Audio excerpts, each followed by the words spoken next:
Selamünaleyküm dostlar. Buna buyursa Karya'dan çıktığın konteynerimiz geldi.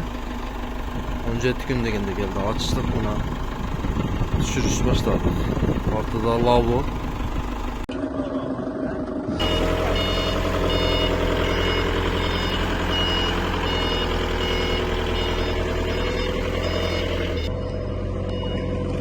Buyursa lavabo düşürüp geldi. Beşleri sarapına boğuladı sonra.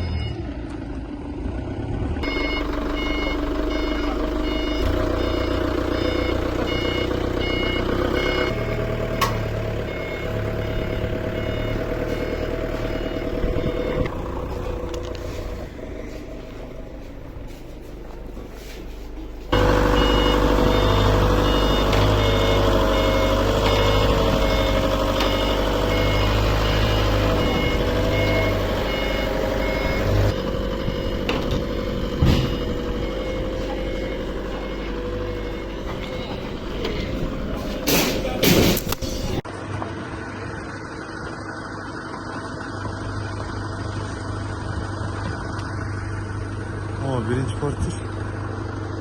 Lavabo birinci çıktı öldü ondan giyin. Portir ondan giyin. Murtaza. Ondan giyin daha iki portir artışı.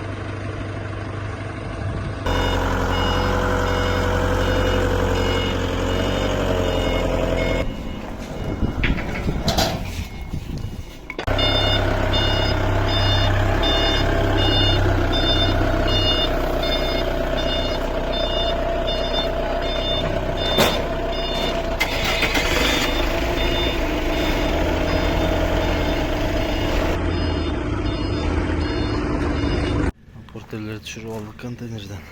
4 porter, bir lavabo. Orada jakşı düştü.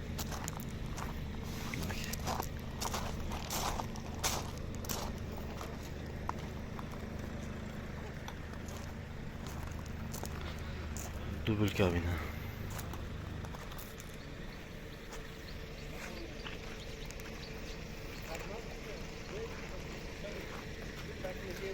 O kadar kalaskalar var.